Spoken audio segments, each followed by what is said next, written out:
Okay, we are live. Let me see if this thing will work. Check one, two, check. Yes, it's working.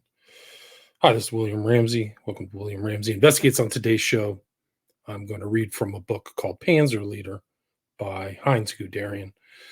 If you're into military history, you probably know his name. He is very well known as one of the captains of the invasion of Russia. So I'm going to read a chapter titled The Campaign in Russia, but contextualize it in today because it ended up being just a catastrophe for the German people. Really, Hitler led him into a brutal, vicious war. And by 1945, the Russians were in Berlin, and the U.S. had already made a landing, and they had a two-front war that they didn't expect. So there were all these challenges that cascaded from this crazy decision by Hitler, who's a maniac, drugged out. And this Panzer Leader was published in 52. Guderian died in 54, but he was also known for being an exponent of armored columns, right? Armored warfare, and kind of made his name for that. So he had a book before this in the 30s called Octone Panzer, but his memoirs, there's a lot of contentions about how honest he was. I don't think anybody who writes a memoir is really that honest, honestly, but he left out some of the stuff, some of the orders that Hitler gave to kill political Marxists on the spot were minimized and ignored in some of these other orders. But Guderian was interesting. He knew kind of a lot of other Western strategists. So the intro to Panzer Leader was written by B.H. Liddell Hart, a very well-known military historian, very influential, wrote like 40 books or something like that. But he also Guderian mentions in Panzer Leader that he read J.F.C. Fuller, right? That's one of Crowley's acolytes and followers, lifelong friend of Crowley, really. And they were personal between the interwar period. They were known to each other. They had met each other, Guderian and Fuller.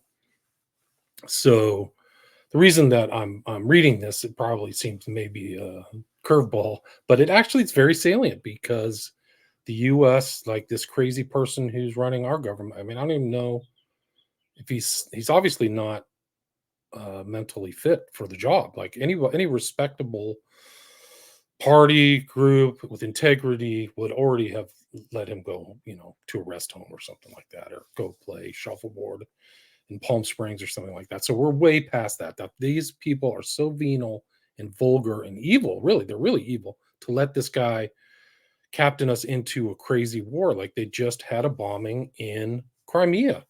It's probably not covered on the boob tube, the idiot box, the hypno program box. If you're still watching TV, or you're an idiot. But it's covered on the other media where they had this new bomb, they okayed a strike, and they killed 2 kids at a beach on a sunny day, sunning themselves on Crimea. It's so sick. It's so evil and twisted. Like, that's just the beginning. And I mean, we can count how many 500,000 dead. They don't even care about the 500,000 dead in Ukraine. They have some weird fixation that they've turned Putin into a caricature, just like they did Trump. That's all their thing. Like, it's almost like this preceding thing before they try to destroy somebody is like turn them into a buffoon or a Nazi or some kind of ridiculous cartoonish character, which they've done with Putin. And all these people in the Democratic Party are stupid as hell. They are so stupid that they will lead us into a catastrophic war. We're already at the brink of financial catastrophe, but they will lead us into this stupid war. Nobody should fight the Russians. I mean, we have so many more battles to fight other than that, but they're just protecting their border. That was the whole thing. It was a slow encroachment, all the stuff that Ukraine's a democracy. That's slop for stupid people. They installed Zelensky. They've shut down the vote. He's actually in there against the law. So these are criminals. These are people encouraging criminality. But I want to play this one video from Joe Rogan. This is Joe Rogan talking with Jimmy Dore from, I think, today. This was just published today. So let's see if I can get it. Is keep the people distracted and divided. That's always been the playbook. And then while we're in the middle of these international conflicts that are baffling to everybody involved, and you're wondering how they have all this money to do that, but they don't have any money to address all the problems that we have. How about the people in Maui? Imagine being a person in Could Maui you that lost imagine your that- home. They give you $700, and then you still can't rebuild. It's a year later, nothing's been built. And at the blink of an eye, they give $100 billion to Zelensky, and Well, even worse, they accidentally sent Ukraine $6 billion. They sent an accidental $6 billion. So then we looked up, like, how much would it cost to rebuild every house that got destroyed in the fire? $5 billion. So they could have so done why that. wouldn't they do that? Why wouldn't they do that? do you Why think- wouldn't they do that? I don't understand. Those people are devastated. And then there's all this talk You know, about you like go to taking over that land and Well, you go to Maui. I was in Maui, and you see people have put graffiti on the side of buildings saying this is a land grab. yeah. You see that a lot. It is a land grab. It's a pretty transparent land grab. Right. It's happening in front of our eyes, and no one's doing anything about it because it's 5 hours in a jet across the ocean. And we're watching this shit take place where these people, first of all, just horrible mismanagement of water rights, horrible mismanagement of power lines. The fact that they have horrible winds, crazy winds there, and they've had these fucking power lines that are above ground. When I lived in California, my fucking lines were underground. They figured it out there. How come they didn't figure it out in Hawaii? You know how much money could have been saved? They just put the power lines underground. It was so unfortunate that their alarm system malfunctioned. Yeah, how about that? And that the water got turned off, so the firefighters. They wouldn't let them turn the water on. It was the water's a very valuable commodity there. The whole Just thing so- is fucking insane. And that the cops are turning people back into the fire. It's just these The are whole thing is insane. these are all just unfortunate. It's unfortunate thing. Yeah, it's such a joke. Like I mean, it's the worst administration in American history. There's no question about it. On almost every issue, they've bungled, blown it, and they're about to get us all killed. So, I mean, it's the same thing that happened in Germany, right? You're totally propagandized. You're totally lied to. Everything's fake. And you don't even know the consequences of what some of these leaders are doing. And that's what's interesting about Guderian. It's really a first-person watcher in all of these events. But, like anything, autobiography, you got to take with a grain of salt. And there's a lot of issues of stuff that he was involved in, how much of a Nazi he was. He was appointed after they tried to kill Hitler in June of 1944. He was appointed by Hitler to kind of oversee the prosecution of the conspirators, right? Von Stauffenberg and all these other characters. This is in that movie Valkyrie with Tom Cruise. So he was involved in that, and there's issues of like, was he involved in the actual conspiracy, or did he know that they were going to try to take out Hitler? Because he went on a vacation on the day that it happened. So there's a lot of whispers in the military too about taking care of Hitler, getting rid of him. But you're going to see in this chapter, there's a lot of talk about Hitler's physical. Like this is playing. That's why this book is timely for today. They knew Hitler was a junkie. He was really gacked. Like that's a modern term of somebody who is a garbage head, just taking tons of drugs. And Guderian says in 1941, Hitler was already showing signs of physical decline, which is manifested very few times. There's a couple videos of him right at the end in 1945 where he has an uncontrollable shake to one of his hands on his left. And there's other people who saw Hitler after the bombing. And he didn't show any pain because he had tons of opiates in his body. But yeah, so Guderian sees this firsthand. Hitler's doctor is Morel. But yeah, this is what's happening now. Like you have people who shouldn't leave. We have a total leadership crisis. I don't even think Trump's that great. It's not it's a much larger issue than some simple binary, It really is. So you guys should all pray because, people who know history knows this bad. So anyway, I'm going to read from this book. If you guys want to read along, I can actually just put this up. People just send me something like, do they want to just listen to this? Do they want to see the book? Let me know. Send me an email. WilliamRamseyInvestigates@gmail.com. Also, I just finished my second edition of the Smiley Face Killers book. So the Kindle is the new edition. The paperback probably would be okayed on Monday. They just have to approve the kind of the cover that I did. But I added 50 new pages, fixed a lot of the editorial stuff. Like I do all this stuff myself. I don't hire an outside person. So it takes a little longer. I don't really have its team or anything. But yeah, so you can see that on Amazon, or you can buy the book from me, the new book, through my website, William Ramsey Investigates, or you can go to Patreon. I have some videos and things like that. But things that are pertaining to the smiley face killers and all my other shows you can listen to on Patreon without ads. You don't have to be bothered by ads. So that's an option for you. People have wanted that option. You can also support my my podcast. I think you can pay $5 a month through Spreaker. I got a new host. So I've been kind of rotating some old shows, fixing them up, equalizing the thing. But yeah, Otto Reamer was dupe. Yeah, he was a hero of the Order of Nine Angles, Reamer was. But that's a whole nother show. I'm reading this to put it into context of today and the catastrophe that really befell the German people. I mean, imagine some of these people who were like hated the Nazi regime, but like were in these, got bombed by Allied forces, like just got captured in this whole thing. Like they're not even on board. And just these crazy decisions. Some of the most savage fighting in human history was in the Eastern Front, or was between Germany and Russia. And we're kind of at that precipice right now. So if you don't see that or understand that, I pity you. I mean, I think you gotta find some of these alternate guys. I've been listening to Judging Freedom with Andrew Napolitano. His guests are all very intelligent, well-read, understand history, understand geopolitics.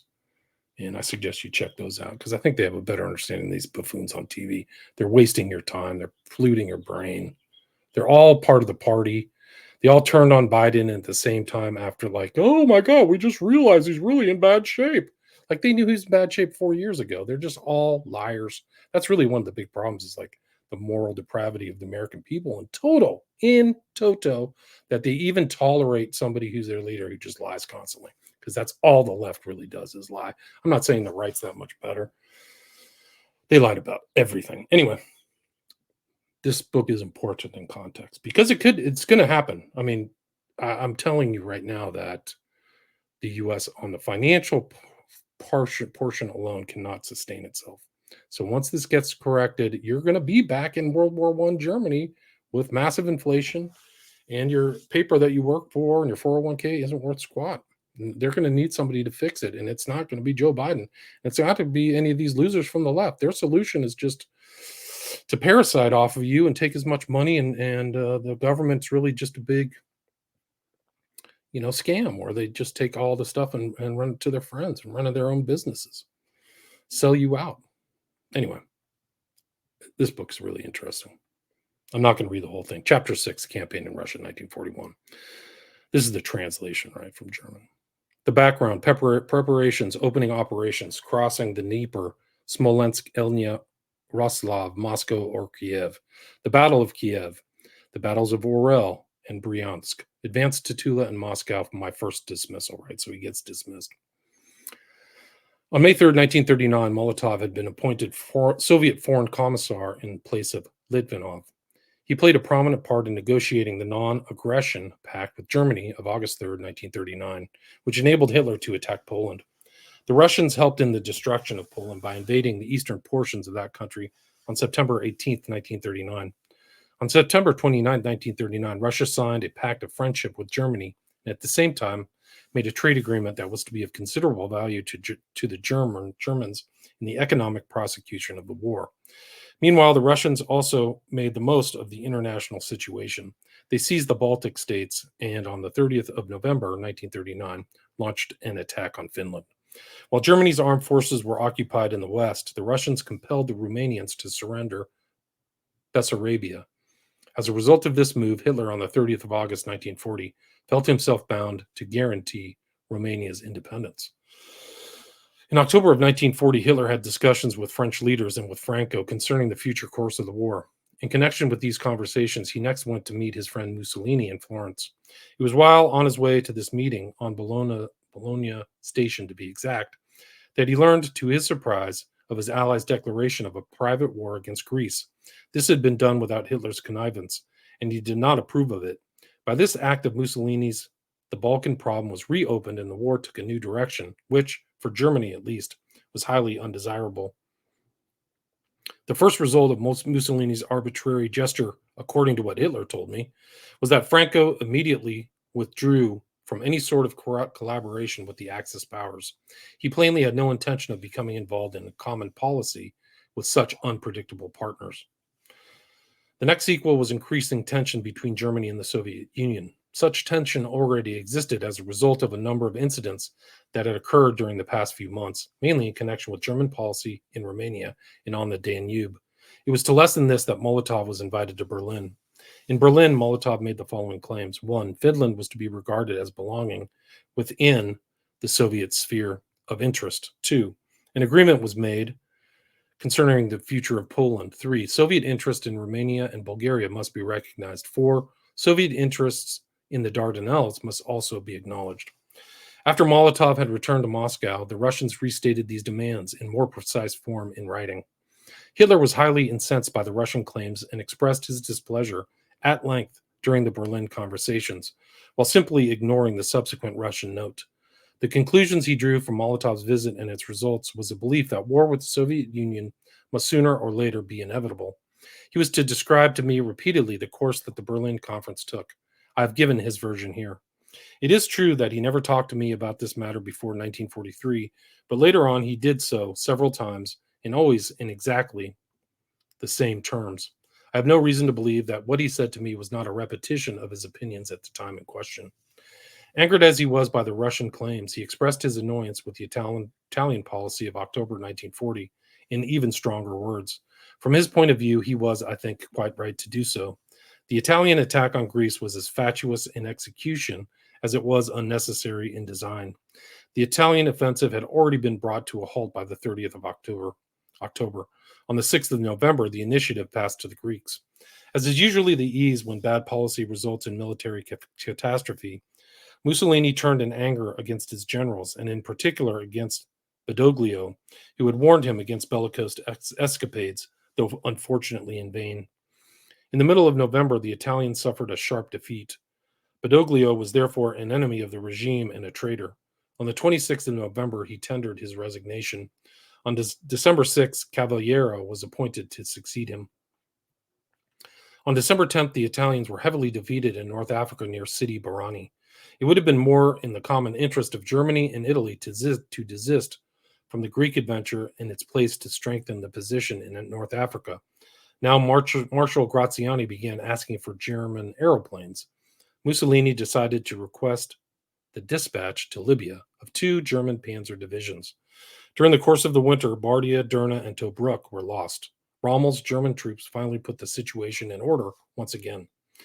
Italy's uncoordinated action and mistakes in the Balkans resulted in strong German forces being committed in Africa and Bulgaria, and subsequently in Greece and Serbia.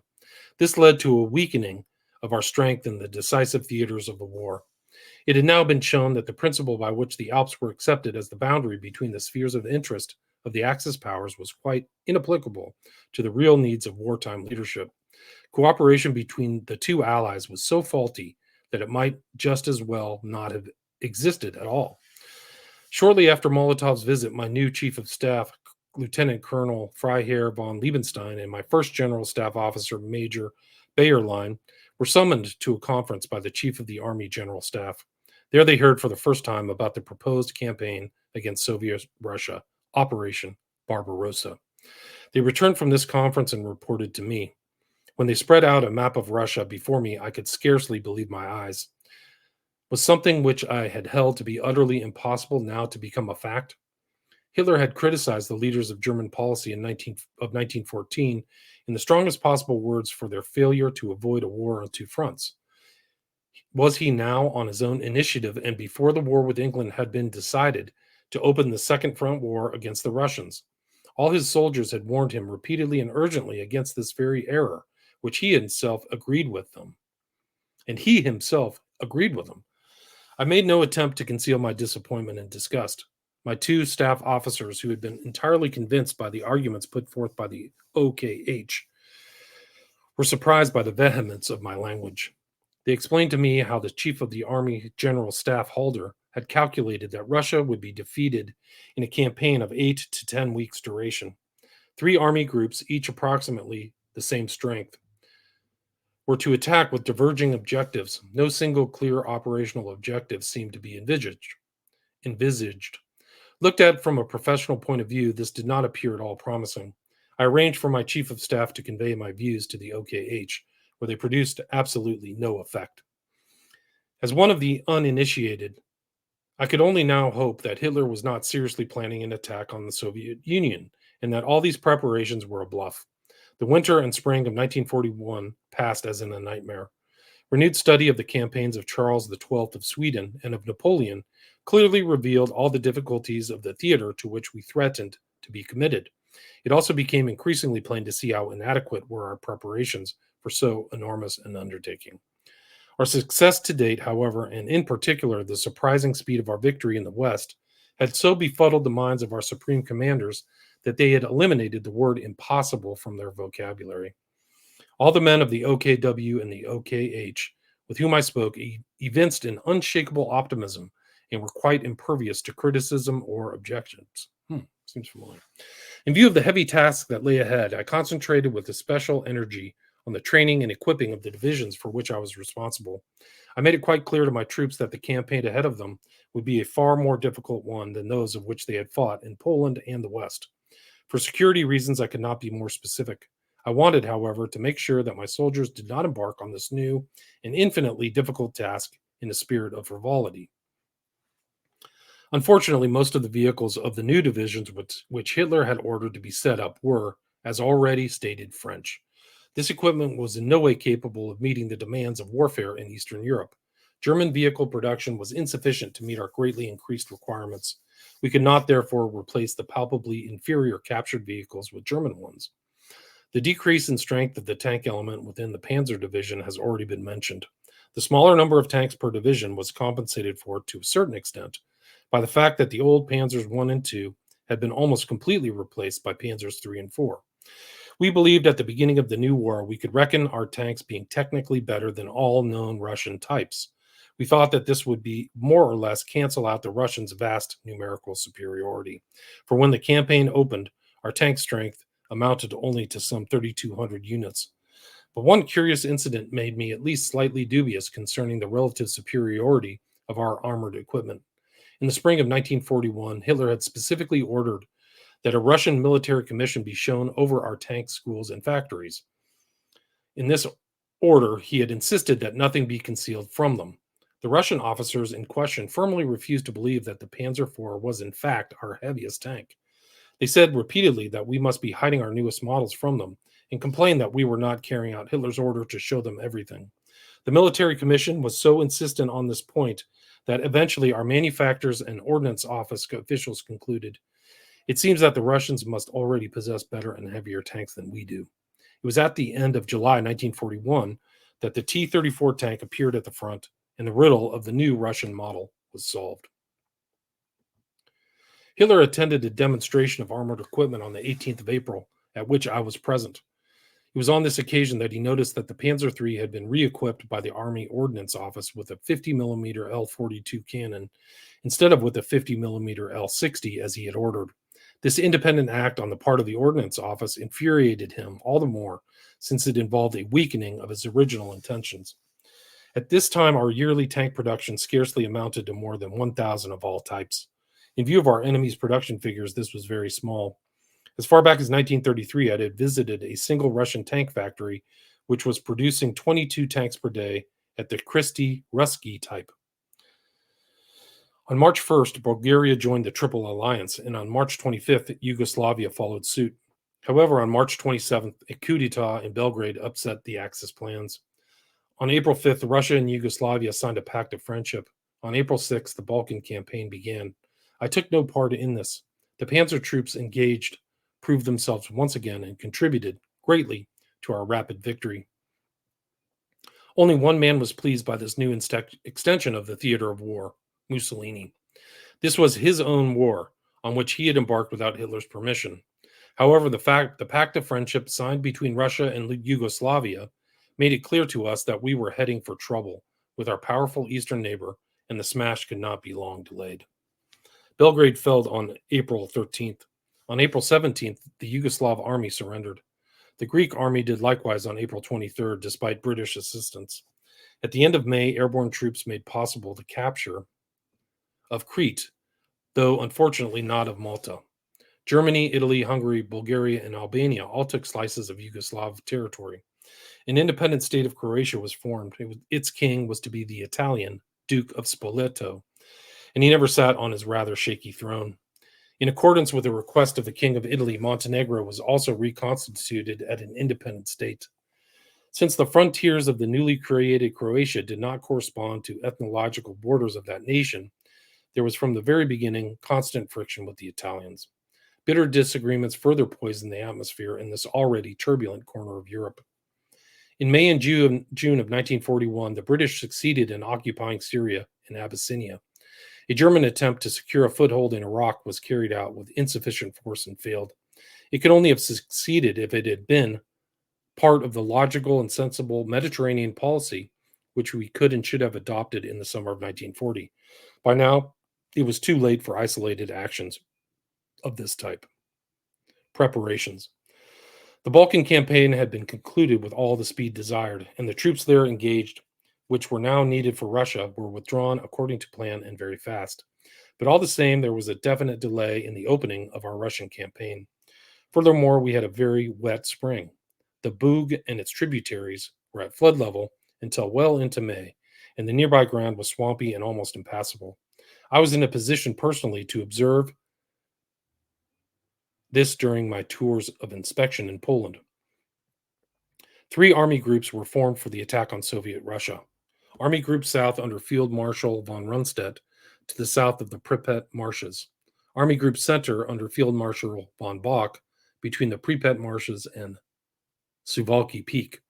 Army Group North under Field Marshal Ritter von Lieb in East Prussia. The intention was that these 3 army groups should break through the Russian forces stationed near the frontier, then encircle and destroy them. The panzer groups were to push forward deep into Russia and thus prevent the forming of new defensive fronts. No area of main effort was laid down. The 3 army groups were of approximately equal strength, although Army Group Center had 2 panzer groups allotted to it, while Army Group South and North had only 1 each. I commanded Panzer Group 2. General Hoth, immediately to my north, had Panzer Group 3. These were the 2 groups subordinated to Army Group Center. My Panzer Group was assigned the following task. On the first day of the offensive, it was to cross the Bug on either side of Brest-Litovsk. It was to break through the Russian defensive positions. Then it was quickly to exploit the success gained and advance to the area of Roslav, Elnya, Smolensk. The intention was to prevent the enemy from regrouping and forming a new front, thus to lay the groundwork for a decisive victory during the 1941 campaign. My Panzer Group was to receive further instructions when its objective had been reached.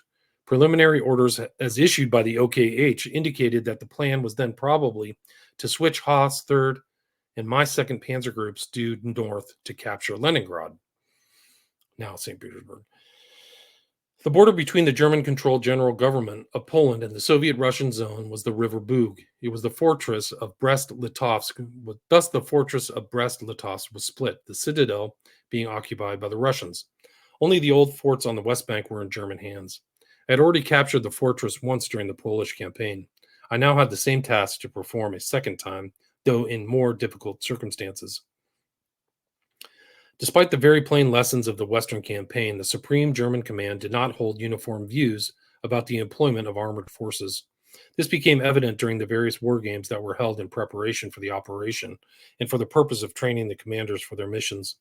The generals who came from arms of the service other than the panzer troops were inclined to the opinion that the initial assault should be made by infantry divisions after heavy artillery preparation, and that the tank should only be sent in to complete the breakthrough after penetration to a specified depth had been made. The panzer generals held the contrary view. They wanted the panzer divisions to be in the forefront of the attack from the very beginning, because they regarded their arm as the most powerful attacking weapon. They expected the armor would thus achieve a deep and rapid breakthrough, which initial success could be immediately exploited by the tank speed of advance. The panzer generals knew from experience in France what happens when the other system is employed. At the critical moment of success, the roads are covered with the endless, slow-moving, horse-drawn columns of the infantry divisions, and the panzers, as a result, are blocked and slowed up. so they wished the panzer divisions to be put in front of those sectors where a breakthrough was desired. On other sectors where the tasks were different, as for example in the storming of fortresses, the infantry should lead the assault. This situation arose in the sector of Panzer Group II's attack. The fortifications of Brest-Litovsk were out of date, it is true, but the combination of the Bug, the Mukievek, and water-filled ditches made them immune to tank attack. Tanks could only have captured the citadel by means of a surprise attack, as had been attempted in 1939. The requisite conditions for such an attack did not exist in 1941. I therefore decided to attack with my panzer divisions across the Bug on either side of Brest-Litovsk, and I asked for that an infantry corps be placed under my command for the assault on the fortress. This corps would have to come from the 4th Army, which was to follow behind my panzer group. The 4th Army would also have to provide further infantry to assist in the initial river crossings, as well as a considerable amount of artillery support. In order to ensure unity of command, I asked that these troops be temporarily subordinated to me, and expressed my willingness to place myself under the command of 4th Army's commander, Field Marshal von Kluge, during this time. These command arrangements proved acceptable to the Army group. They involved a sacrifice on my part. Field Marshal von Kluge was a hard man to work under, but I held them to be important for the success of the undertaking. The area for the attack was bound on the front by the river Bug. Our first task was to secure crossings in the face of the enemy. This would be much easier if some degree of surprise could be obtained. I could not reckon on an immediate capture of the fortress of Brest-Litovsk, so my attacking armor would initially be split into two. I had therefore to ensure that my group did not suffer in consequence of this, and also to secure the two open flanks of the panzer group. Once the Bug was crossed, the right wing of the group would be advancing along the edge of Pripet marshes, which are impassable to vehicles and very heavy going on foot. Weak infantry forces of 4th Army were to move through them. To the left of the panzer group, there would be elements of 4th Army attacking, and beyond it, the infantry of the 9th Army. It was this left flank which was particularly threatened, since strong Soviet forces were known to be massing in the Bialystok area. It must be assumed that once these forces were aware of the danger to their rear from our panzer divisions, they would attempt to extricate themselves from encirclement along the line of the main road, Volkovisk-Slonim. This double threat to the flanks was parried by two countermeasures. A, through arranging our forces in depth, particularly on the more dangerously threatened left flank, and B, by sending the Panzer Group's 1st Cavalry Division through the marshes on our right, which were well nigh impassable to motorized formations. Further security was provided by the 4th Army's infantry divisions advancing behind the Panzer Group and by widespread air reconnaissance. On June 6th, the Chief of the Army General Staff paid a visit to the Panzer Group. He expressed an opinion that in order to be in fit condition for performing their principal task of thrusting deep into the enemy's defenses, the panzer divisions should be kept back during the initial phase, while infantry divisions carried out the first assault. I could not agree to this alteration to the plan. I received at my headquarters only bare indications of the Supreme Command's intentions for the second phase of the operation after the first objectives, in my case of my corps in the area Roslav, Elnya, Smolensk, had been reached. These envisioned first of all the capture of Leningrad and the Baltic coast, so that contact might be established with the Finns and the Army Group North safely supplied by sea.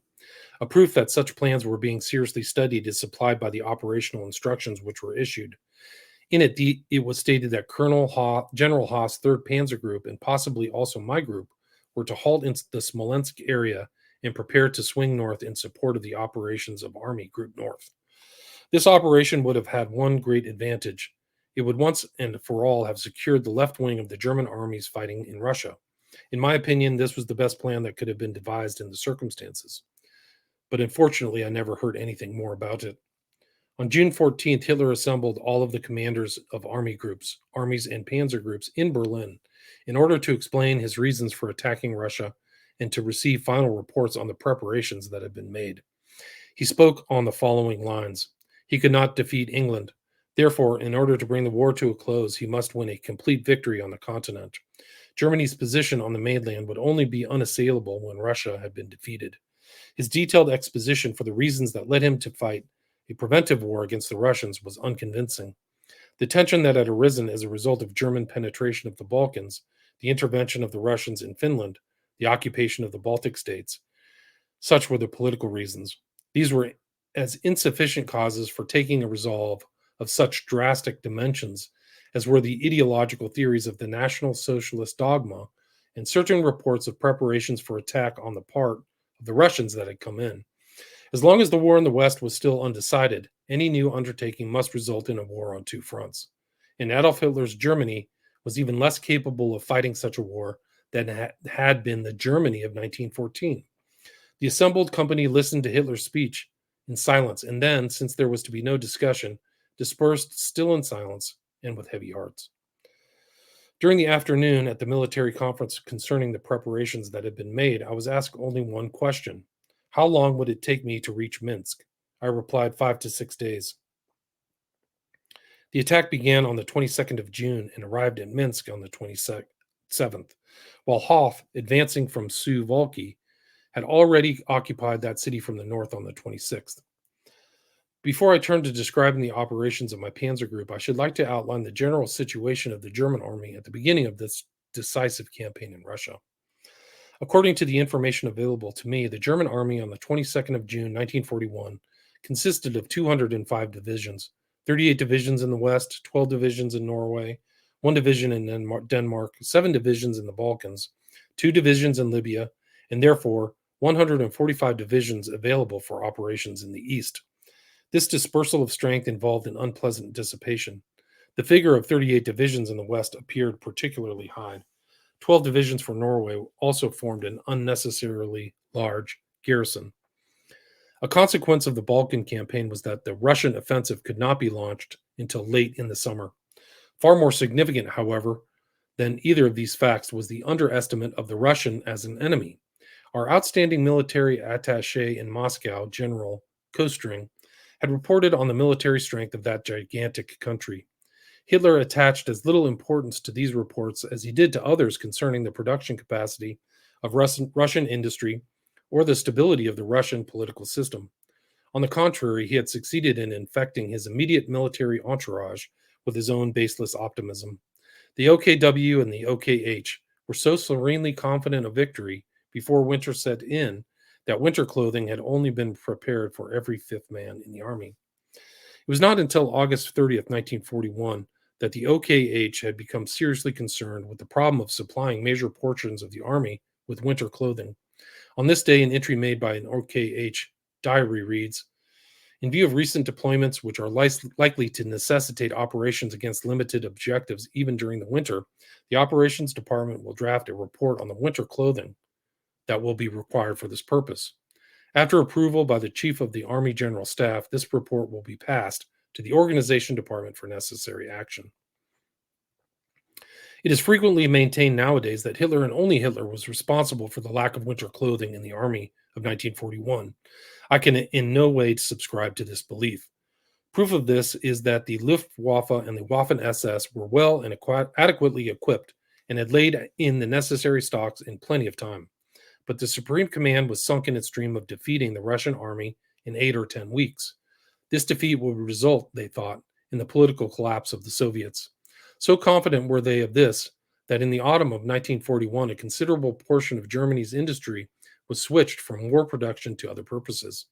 It was even proposed to move 60 to 80 of the divisions in the east back to Germany at the beginning of winter.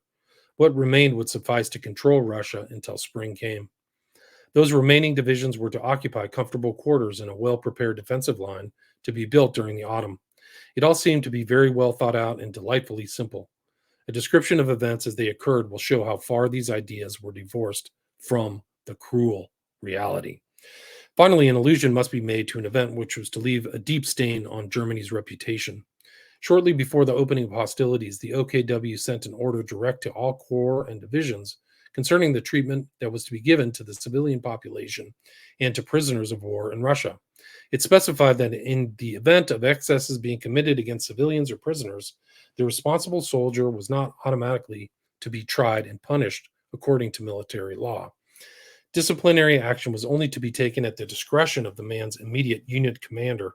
This order was obviously likely to have the most unfortunate effect on the preservation of discipline. The commander-in-chief of the army had apparently realized this himself, for an appendix to the order signed by Field Marshal von Brauchitsch stated that the order would be only carried out if there was no danger of discipline suffering thereby. Since both I and my corps commanders were immediately convinced that discipline must suffer if the order were published, I forbade its forwarding to the divisions and ordered that it be returned to Berlin.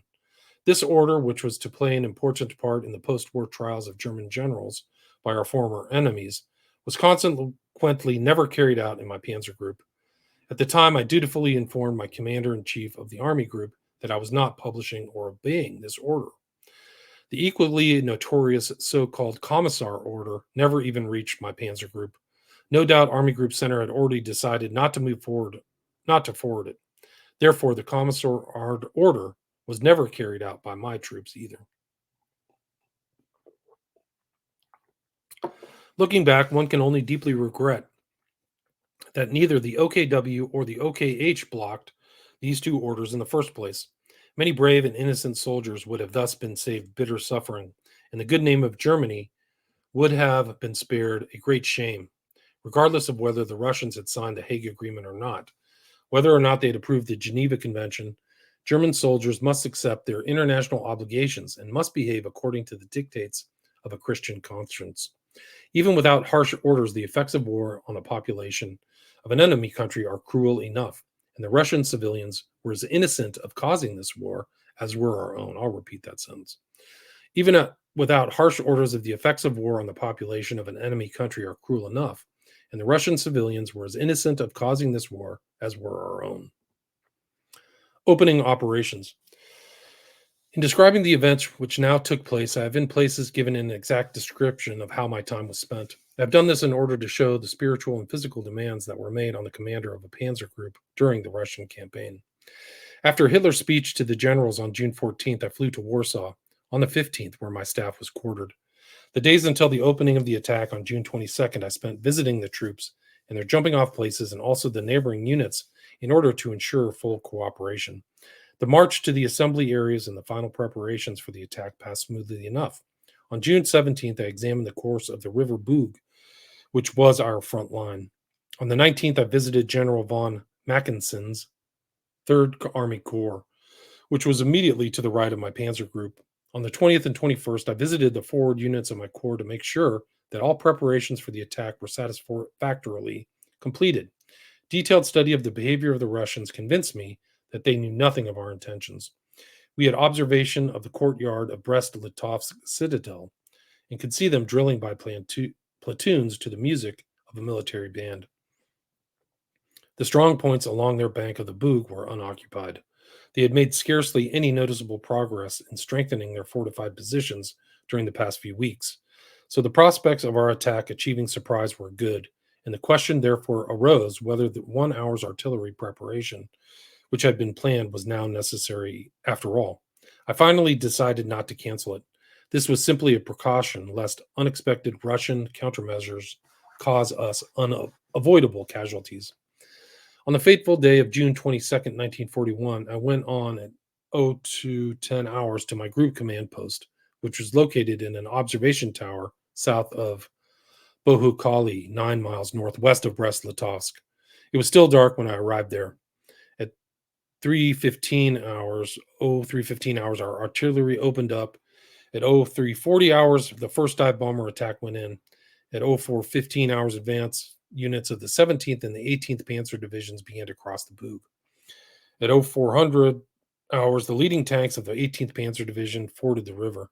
For this, they were equipped with waterproofing, which had been tested for Operation Sea Lion, which enabled them to move through 13 feet of water. At 0650 hours, I crossed the Bug in an assault boat in the neighborhood of Kolodno. My command staff, consisting of 2 armored wireless trucks, a number of cross-country vehicles, and some motorcyclists, followed at 0800 hours. I began by following the tank tracks of 18th Panzer Division, which soon reached the bridge over the Lesna, whose capture was important for the advance of the 52nd Panzer Corps. I found nobody except some Russian pickets. The Russians took to their heels when they saw my vehicles. 2 of my orderly officers sent off after them against my wishes. Unfortunately, they both lost their lives as a result.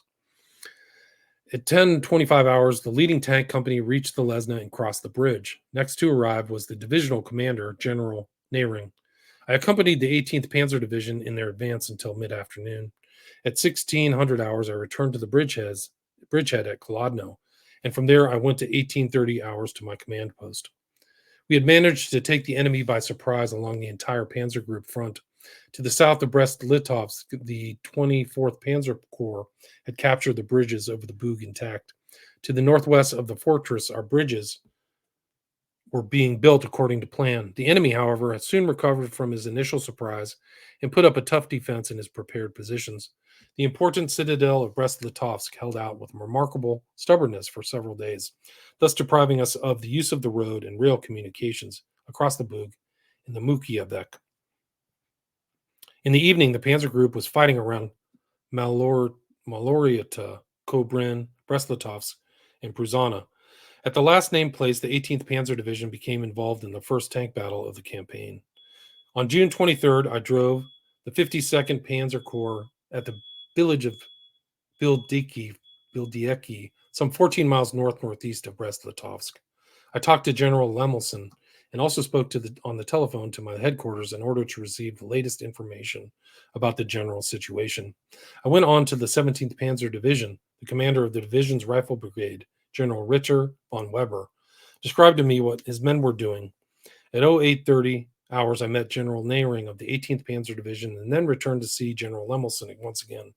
I next drove to Bruzana, where the headquarters of my Panzer Group was now to be located.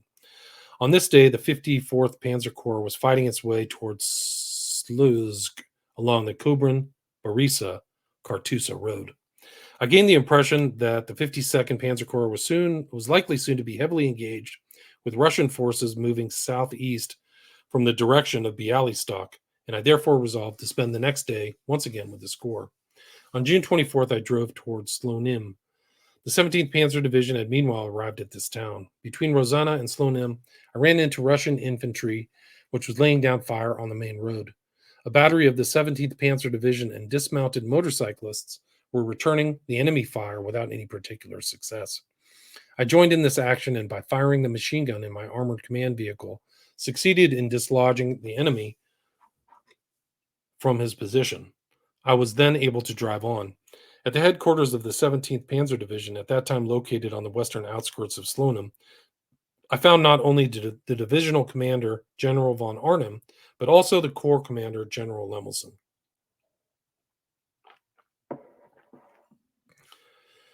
I next visited the front line in Slonim, and then drove in a Panzer IV through no man's land to the 18th Panzer Division. At 1500 hours, I was back in Slonim, having ordered the 18th Panzer Division to push on in the direction of Bera Novish, while the 29th Motorized Infantry Division was instructed to hasten its advance towards Slonim. I then returned to my group command post. This drive took me unexpectedly through the middle of Russian infantry, which had come up in trucks to the very outskirts of Slonim and was on the point of dismounting. I ordered my driver, who was next to me, to go full speed ahead, and we drove straight through the Russians. They were so surprised by this unexpected encounter that they did not even have time to fire their guns. All the same, they must have recognized me because the Russian press later announced my death. I felt bound to inform them of their mistake by means of the German wireless. I rejoined my staff at 200 hours. I found messages waiting for me concerning fierce fighting on our deep right flank, where the 25th Army Corps had successfully been defeating Russian attacks on the Maloriata area since June 23rd. I'm going to skip forward a little bit. Fortunately, we were unaware that on this day, Hitler had become nervous for fear lest the strong Russian forces succeed in breaking out of our encirclement at some point. He wanted to halt the panzer groups and turn them against the Russians in and about Bialystok. On this occasion, however, the OKH proved strong enough to insist on adherence to the original plan and on the completion of the encirclement by a continuation of our advance to Minsk. Vilna was captured, as was Kovno. The Finns occupied the Åland Islands. The German 1st Mountain Corps seized the rich nickel area around Petsamo. Neither of these operations involved any fighting. Fresh enemy units, including tanks, had appeared on the 25th, driving from Bialystok to Slonim. The 29th Motorized Infantry Division arrived on the battlefield and took over the task of barring the Russians' advance on Slonim. Thus, the main strength of the 17th and 18th Panzer Divisions was free to continue the advance on Minsk. The latter division was already fighting its way towards Baranovichi. So basically, he kind of talks about how everything unraveled in the attack and kind of moving forward. The center group, right? There were three groups. So he kind of goes down. It's kind of boring about the cities they took, but I'm trying to skip forward where he had to go back and talk to Hitler and he had some encounter with his quack doctor too. Hitler offers Guderian to have the services of Hitler's quack doctor. It's all in the 6th chapter. It's just very different. Let's see. Hitler had forgotten that it was he himself who had ordered a rapid offensive with the objective Smolensk. During the past few days, he had concentrated his attention solely on the Bialystok encirclement. Field Marshal von Brauchitsch did not dare to express his own differing point of view to Army Group Center, since he knew that Hitler was opposed to it. So they head towards Smolensk, Bialystok, some of these other cities, crossed the Dnieper, Dnieper. So they crossed over that. It's all very detailed, but really, I want to get to the part where Hitler's in here. Smolensk, Elnya, Roslav. They basically make it to the outskirts of Russia, but they are unable to take it. I forgot how long this chapter was. It was very long. But if you're into military history, it's very detailed.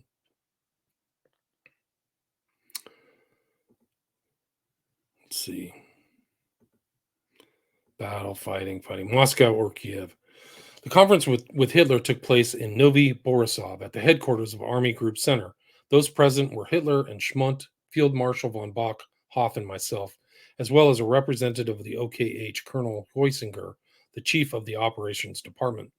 We were each given the opportunity to express our views, and we did this alone, so no man knew what his predecessor might have said.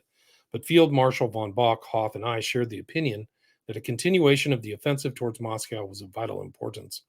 Hoth reported that the earliest date by which his Panzer group could resume its advance was August 20th. The date I gave for my group was the 15th.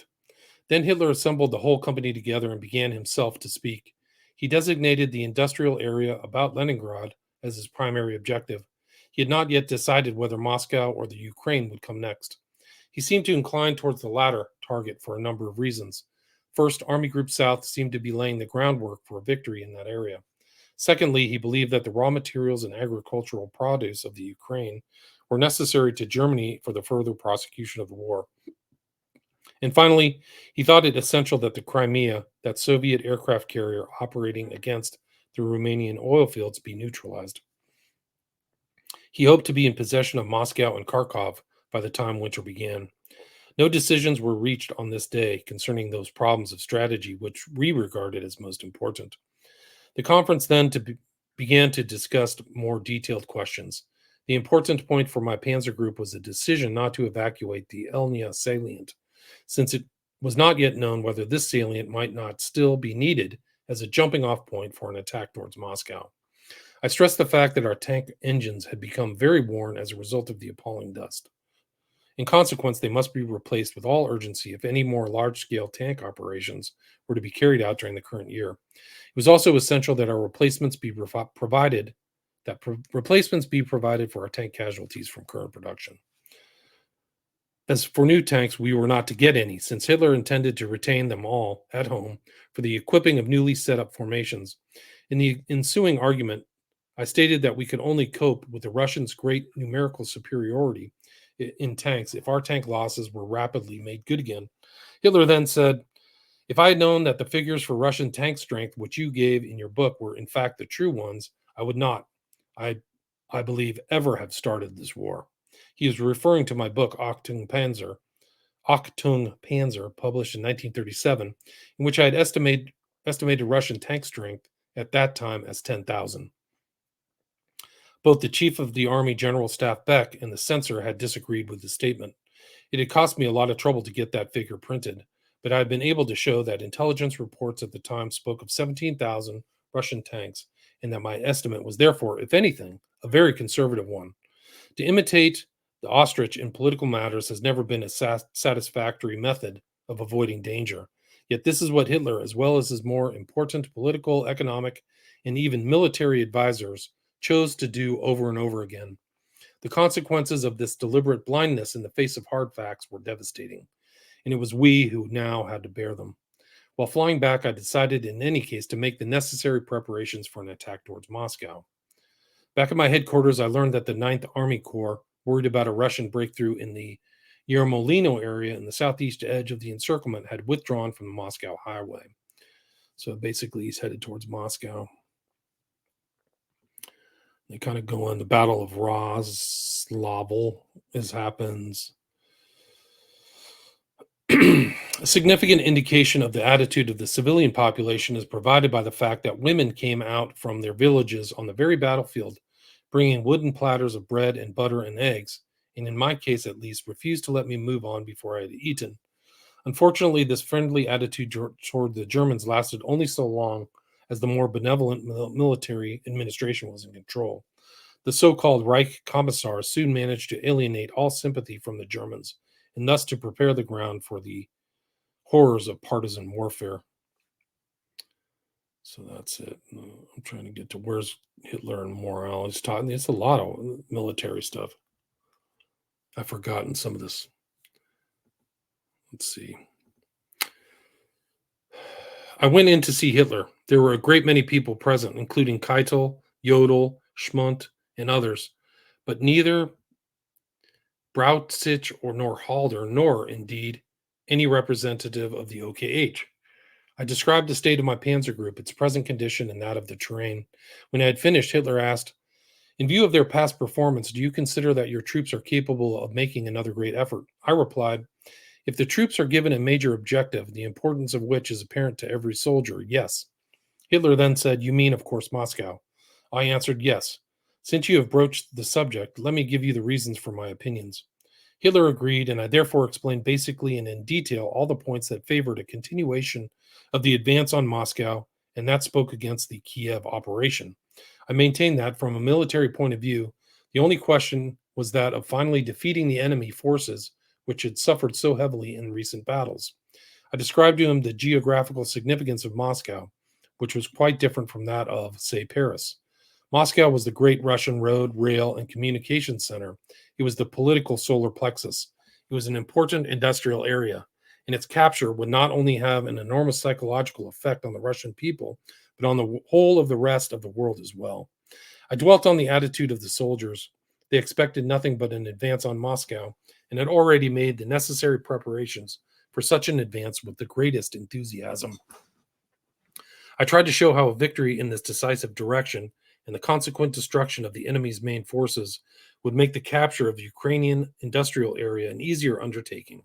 Once we had seized the communication hub of Moscow, the Russians would have extraordinary difficulty in moving troops from north to south. I pointed out that the troops of Army Group Center were now poised for an advance on Moscow, that before they could start on the alternative operation towards Kiev, a great deal of time would be wasted in moving to the southwest, that such a move was towards Germany, i.e., the wrong direction, and that for the subsequent attack on Moscow, the troops would have to retrace their steps from Lochvitsa to Roslavel, that is to say, 275 miles, with consequent heavy wear onto their strength and to their equipment. I described the condition of the roads over which my group would have to move, giving as example the ones I knew as far as Unitcha, and the unending supply problems which would have become greater with every day's march towards the Ukraine.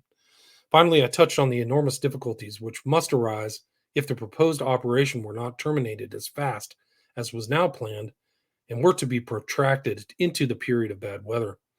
It would then be too late to strike the final blow for Moscow this year. I ended with the plea that all other considerations, no matter how important they might seem, be subordinated to the one vital necessity, the primary achievement of a military decision. Once that was secured, everything else would be ours for the taking. Hitler let me speak to the end without once interrupting me. He then began to talk and described in detail the considerations which had led him to make a different decision. He said that the raw materials and agriculture of the Ukraine were vitally necessary for the future prosecution of the war. He spoke once again of the need of neutralizing the Crimea, that Soviet aircraft carrier, for attacking the Romanian oil fields. For the first time, I heard him use the phrase, "My generals know nothing about the economic aspects of war." Hitler's words all led up to this. He had given strict orders that the attack on Kiev was to be the immediate strategic object, and all the actions were to be carried out with that in mind. See present day stuff.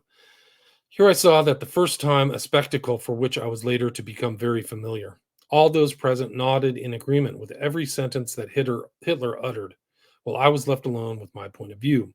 Undoubtedly, he had already held forth many times on the subject of his reasons that had led him to take his strange decision. I was extremely sorry that neither Field Marshal von Brauchitsch or Colonel General Halder had accompanied me to this conference, on the outcome of which, according to them, so very much depended, perhaps even the result of the war as a whole. In the view of OKW's unanimous opposition to my remarks, I avoided all further arguments on that occasion. I did not then think it would be right to make an angry scene with the head of the German state when he was surrounded by his advisors. Since the decision to attack the Ukraine had now been confirmed, I did my best at least to ensure that it be carried out as well as possible. I therefore begged Hitler not to split my Panzer group, as was intended, but to commit the whole group to the operation. Thus a rapid victory might be won before the autumn rains came. Those rains would turn the trackless countryside into a morass, and the movement of motorized formations would be paralyzed. This request of mine was granted. It was long after midnight by the time I reached my quarters. On the same date, the 23rd of August, the OKH issued an order to Army Group Center which contained the following, quote, "The object is to destroy as much of the strength of the Russian Fifth Army as possible and open the Dnieper crossings for Army Group South with maximum speed. For this purpose, a strong force, preferably commanded by Colonel General Guderian, is to move forward with its right wing directed on Chernigov." I was not informed of this order prior to my conversation with Hitler. Colonel General Halder had not taken the opportunity to tell me about it during the course of the day. On the morning of the 24th, I visited the chief of the Army General Staff and told him of the failure of this last attempt to persuade Hitler to change his mind. I did not think of what I had to say would come as a surprise to Halder, yet to my amazement, he suffered a complete nervous collapse, which led him to make accusations and imputations which were utterly unjustified. On August 24th, the 24th Panzer Corps captured Novosibkov and threw the enemy back in the area of Unecha Starodub. In the Battle of Kiev, so they go to Kiev. He details the Battle of Kiev. Where's the other Hitler thing? I'm trying to find the morale quote. But it turns out to be a disaster, right? They get stalled outside of Moscow in 41 and basically just start losing, maybe because he went and got Kiev. They had a choice to get Moscow. They didn't.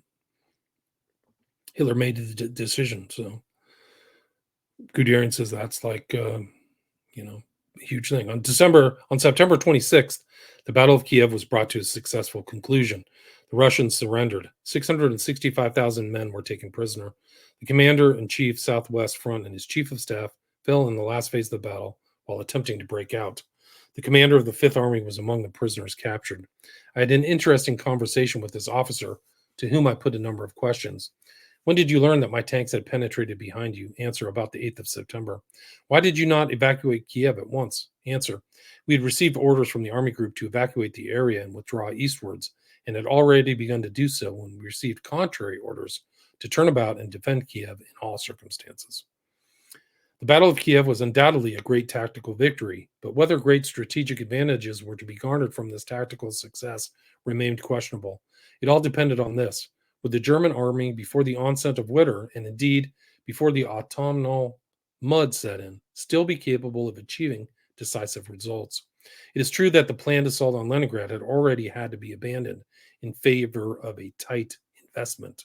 But the OKH believed that the enemy was no longer capable of creating a firm defensive front or of offering serious resistance in the area of Army Group South. The OKH wanted this army group to capture the Donetsk Basin and reach the River Don before winter. The main blow was to be dealt by the reinforced Army Group Center with objective Moscow. Was there still sufficient time for this to succeed? So he kind of goes in detail. September, October, right? The invasion was June 22nd. And there's a lot of military maneuvers day by day, very detailed, I think. But they get all the way out. They talk about the mud. Mud slows them down, the rain. And then the winter kind of comes in. Advanced to Tula and Moscow. He gets removed after he doesn't get into Moscow. He gets removed from his command. Guderian does.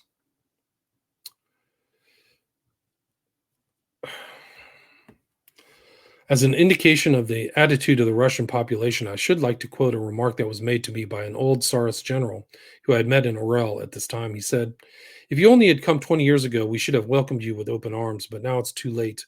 We were just beginning to get on our feet, and now you arrive and throw us back 20 years so that we will have to start from the beginning all over again. Now we are fighting for Russia, and in that cause we are all united." They didn't really quite get that. They thought there was going to be a political collapse. The 21st of November, he writes to somebody, let's see. So the winter begins to set in. They're out on the outskirts of Moscow. And just like massive amounts of casualties and people injured.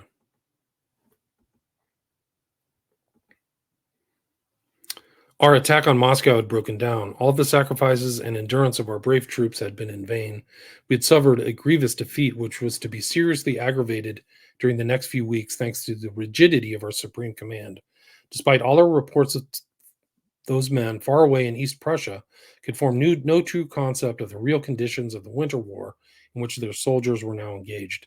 This ignorance led to repeatedly exorbitant demands being made on the fighting troops. The war now was total enough for anyone. The economic and military potential of the greater part of the globe was united against Germany and Germany's feeble allies. So they kind of knew that they were in trouble in 41. It was kind of a matter of time. My first dismissal.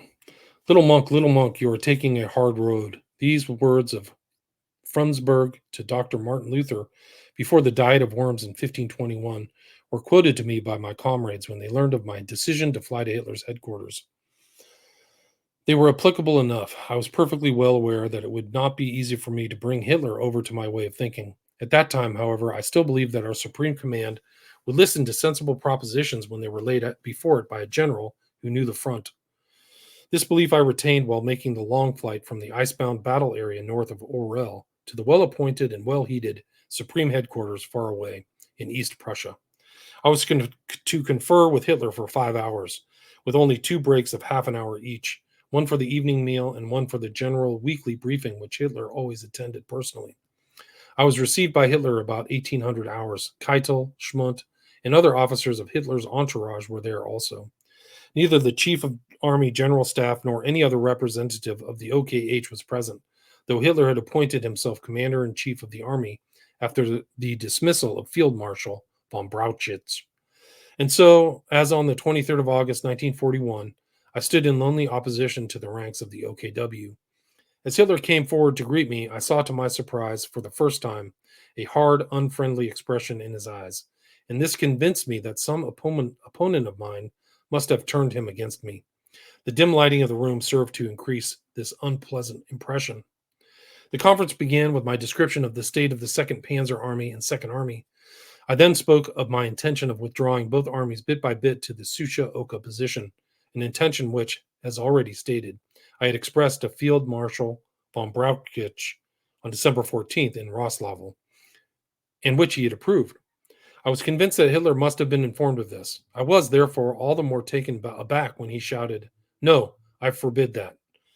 I informed him that the withdrawal was already in progress and that there was no intermediate line at which it could be halted for any length of time before the rivers were reached. If he regarded it as important to preserve the lives of the troops and to hold a position throughout the winter, he had no choice but to permit the withdrawal to be completed. Hitler said, "If it is the case that they must dig into the ground where they are and hold every square yard of land." Guderian, digging into the ground is no longer feasible in most places since it is frozen to a depth of 5 feet, and our wretched entrenching tools won't go through it. Hitler, in that case, they must blast craters with the heavy howitzers. We had to do that in the First World War in Flanders. Guderian, in the First World War, our divisions in Flanders held, on the average, sectors 2 to 3 miles wide, and were supported by in the defense by 2 or 3 battalions of heavy howitzers per division, with proportionately abundant supplies of ammunition. My divisions have to defend fronts of 25 to 35 miles, and in each of my divisions there are 4 heavy howitzers, with approximately 50 shells per gun. If I use those shells to make craters, I shall have 50 hollows in the ground, each about the width and depth of a wash tub, with a large black circle around it. I shall not have a crater position. In Flanders, there was never such cold as we are now experiencing. And apart from that, I need my ammunition to fire at the Russians. We can't even drive stakes into the ground for carrying our telephone wires. To make a hole for the stake, we have to use high explosives. When are we going to get sufficient explosive to blast out defensive positions on the scale you have in mind? But Hitler insisted on his order that we remain where we were being carried out. Guderian, then this means taking up positional warfare in an unsuitable terrain, as happened on the Western Front during the First World War. In this case, we shall have the same battles of materiel and the same enormous casualties as then, without any hope of winning a decisive victory. If such tactics are adopted, we shall, during the course of this coming winter, sacrifice the lives of our officers, our non-commissioned officers, and of the men suitable to replace them. And this sacrifice will have not been only useless, but also irreparable. Hitler, do you think Frederick the Great's grenadiers were anxious to die? They wanted to live too, but the king was right in asking them to sacrifice themselves. I believe that I, too, am entitled to ask my German soldier to lay down his life. Guderian, every German soldier knows that in wartime he must risk his life for his country, and our soldiers have certainly proved up to now that they are prepared to do so. But such a sacrifice may only be asked of a man if the results to be obtained from it are worth having. The intentions I have heard expressed will lead to losses that are utterly disproportionate to the results that will be achieved. My soldiers will not have protection against the weather and the Russians until they reach the Susha-Oka line and the fortified positions that were built there during the autumn. I beg you to remember that it is not the enemy who is causing us our bloody losses. We are suffering twice as many casualties from the cold as from the fire of the Russians. Any man who has seen the hospitals filled with frostbite cases must realize what that means. Hitler, I know that you have not spared yourself and that you have spent a great deal of time with the troops. I grant you that, but you are seeing events at too close a range. You have been too deeply impressed by the suffering of the soldiers. You feel too much pity for them. You should stand back more. Believe me, things appear clearer when examined at a longer range. Guderian, naturally it is my duty to lessen the suffering of my soldiers so far as that lies within my power. But it is hard when the men have even now not yet received their winter clothing, and the greater part of the infantry are still going about in denim uniforms. Boots, vests, gloves, woolen helmets are either non-existent or else are hopelessly worn out. Hitler shouted, "That is not true. The quartermaster general informed me that winter clothing has been issued." Guderian, I dare say it has been issued, but it has never arrived. I have made it my business to find out what has happened to it. At present, it is in Warsaw Station, where it has been for the last several weeks, since it cannot be sent on owing to a lack of locomotives and obstructions to the lines. Our requests that it be forwarded in September and October were bluntly refused. Now it's too late. The quartermaster general was sent for, and I had to admit that what I had said was correct. Goebbels' campaign that Christmas for clothes for the soldiers was a result of this conversation. The clothes thus collected did not actually reach the soldiers during the winter of 41 or 42. Hitler now insisted that the number of supply troops and soldiers in the unit supply columns, which he considered far too great, be drastically cut down to provide more rifles for the front. Needless to say, this had been done to the greatest possible extent that was consistent with our not endangering our supply services. Further reduction was only feasible if the condition of other supply means, and particularly the railroads, was improved. It was difficult to make Hitler grasp this simple fact.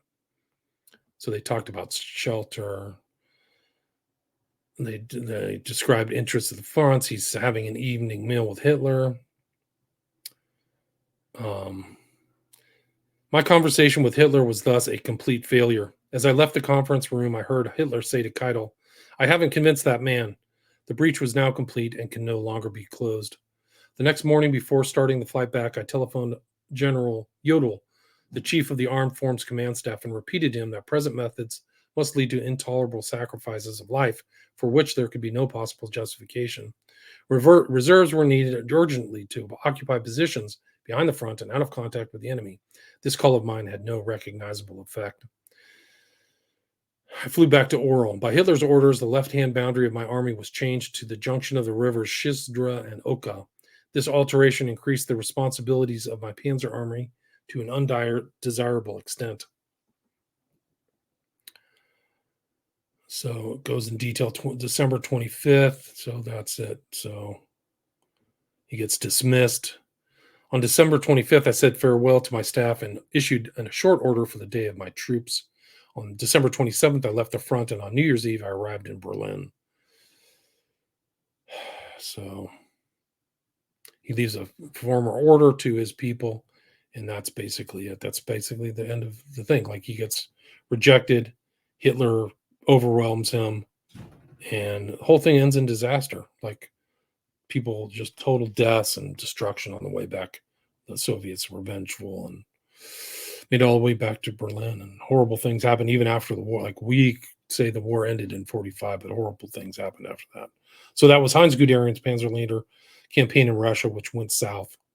And it's important to think about that in context. And when you have, I should probably read from this about Guderian's take on the attempted assassination of Hitler, because it's interesting too. But thank you very much for listening.